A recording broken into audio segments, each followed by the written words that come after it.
South Sudan is a fertile land with rich natural resources. It is a land whose people wish to use those resources to create a peaceful and prosperous democracy. South Sudan is also the world's newest country, created after centuries of exploitation by outsiders and decades of armed conflict in order to become free. It is now an infant nation, seeking to find its legs, the strength to grow and become an active member of the modern world. We have faith that it will. South Sudan has an abundance of overlooked and underutilized resources, more than enough to solve daunting internal problems of conflict and tribalism. What is missing is the education of its youth. In particular, South Sudan has not yet developed its most precious resource, its girls and young women. They say if you educate a boy, you educate one person. If you educate a girl, you educate a nation. There is nowhere on earth where this is more true than in South Sudan. That is why our mission is to educate South Sudanese girls to become peace builders and positive change makers in their country. Let us introduce you to some of South Sudan's most ambitious and inspiring young women. These girls believe in the inevitability of a better future for their country, and they are certain that they will be an essential part of this brighter future. We could not agree more. My name is Komoni Nema Charles. M. Ajonye Joy. Opani Nenisha Sebit. I'm Gaba Sarah Moses. Sarah Media Malis. I'm Amach Mael Malek. I graduated in 2018. My education will help me to connect to other people that will empower me. Secondly, my education will help me to share experience with other people that have the leadership skills that will help me in my leadership. Alright, first of all, I would like to introduce myself that I'm by name Akon Mayol Manyokde. Graduated in 2018 at Langbar Modern Academy, Secondary School. Graduated in grade 12. You guys, after graduating from here, going to senior, that means you're matured enough. That's it. Yes. So okay, what's your name?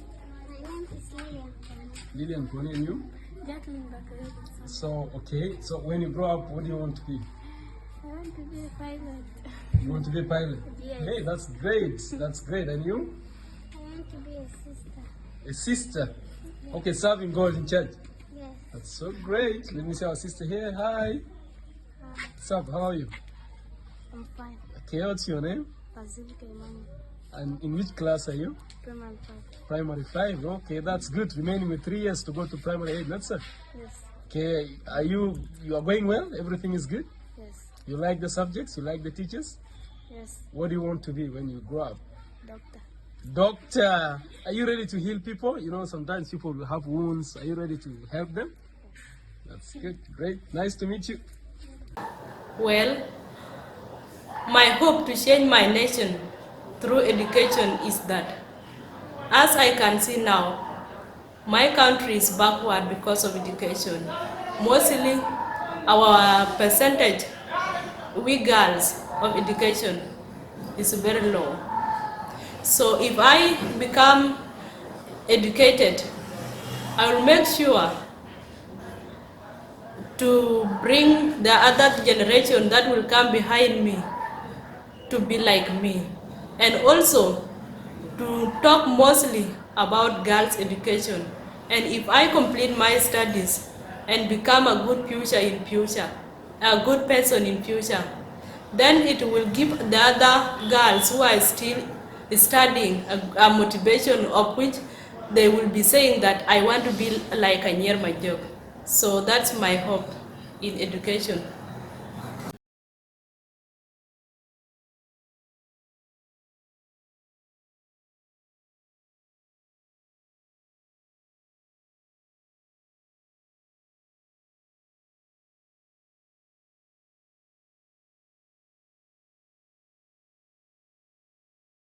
You know, in South Sudan, young girls are really forgotten, you know. They are neglected from all fronts.